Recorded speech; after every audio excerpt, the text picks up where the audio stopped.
Alright, so in the last little short that I put up here, we had 3D print head here destroyed. As you can see, my little thermistor and stuff is bad. Um, you can watch that one for explanation as far as to what happened here. But we're not reusing this. We got a new part on order. It cost me 25 bucks. In this video, I'm going to show you how to save a nozzle that has been through something like that. It's got film that's stuck everywhere, whatever. As long as there's no damage to the threads and everything seems to be intact on the actual nozzle, you can save it. So what I do is I basically just have a little torch and just having a little fun here with this guy.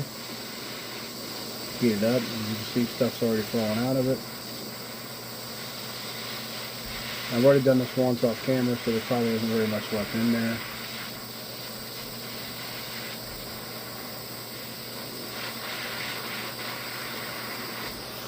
And then I'll take and shut it off, and without touching anything here, I just kind of lightly wipe it off. Make sure I get everything off. As you can see, there's tons that come off of here, so just be prepared for that. And what I do is after I get everything cleaned up,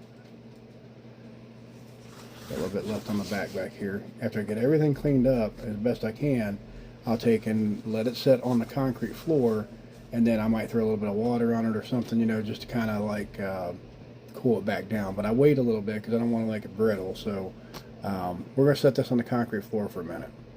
Okay, so my concrete floor is pretty nasty, but basically what I do is I let it sit over here for a little bit, and then I put it in a little bit of water. My cleanup's pretty easy. I just take a paper towel, wipe up the water, and now I'm good to go. So this is cooled off, but I'm going to let it set a little while longer. Just kind of set it down there off to the side away from everything else, and I'll take the paper towels that I had already used anyway, just wipe up my little mess, and that will dry pretty easy. No more mess, and we have saved the nozzle for later. Can't stress it enough though, when you're doing 3D printing, always watch for your filament, stuff like that, just to make sure that you're not having issues like I have. I caught mine fairly early, but that's a really good way to have a fire. So just make sure you're careful, and always check everything before you're starting a print. In the middle of the print, you know, I don't like to leave mine unattended too long. I am guilty of walking away, but for not too long. So just be careful, guys.